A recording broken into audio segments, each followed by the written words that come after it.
అంటే మనమంటే ఎవరు?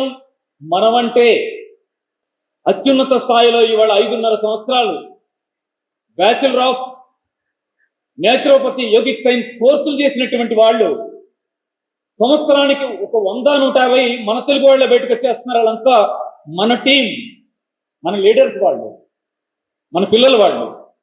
మీరు ఇంజనీర్లు ఉన్నారు, మీరు డాక్టర్లు ఉన్నారు, మీరు టీచర్స్ ఉన్నారు, మీరు లెక్చరర్స్ ఉన్నారు, ఇక్కడ ఉండేటువంటి రకరకాల జాబుల్లో సాఫ్ట్వేర్ వాళ్ళు ఉన్నారు.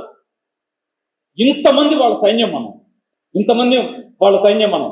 మనం ప్రయత్నం చేస్తే ఏం జరుగుతుందంటే, ఏదైతే పొరపాటుగా మాట్లాడుతున్నారో భగవద్గీతలో శ్రీకృష్ణుడు చెప్తాడు ఏమనంటే, వేళ్ళు పైకి కొమ్మలు భూమి వైపు ఉన్నటువంటి ఒక విషవృక్షం ఇవాళ ఉంది అర్జున, దాన్ని వేళ్ళు నరికేయాల్సిన అవసరం ఉందంటాడు. వేళ్ళు నరకాలో లేదో అంత పెద్ద అంశాన్ని నేను స్వీకరించలేను, కానీ దానిలోంచి కోరమని నేను అడుగుతున్నది. నా విజ్ఞప్తి ఏమిటంటే, వేళ్ళు పైకి కొమ్మలు కిందకు ఉండడం అనేది అసహజము.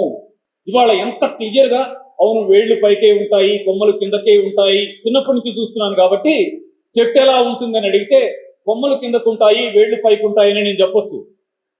కానీ అది సహజం కాదు, అది అసహజము. అది ఎలాగో ఆవు శాకాహార జంతువు కాదు అని ఎవరన్నా అంటే అది ఎలా నిజం కాదంటామో అంత వివాదాస్పదంగాని సత్యం ఏమిటంటే ఆల్టర్నేటివ్ వైద్యం మందు వైద్యం.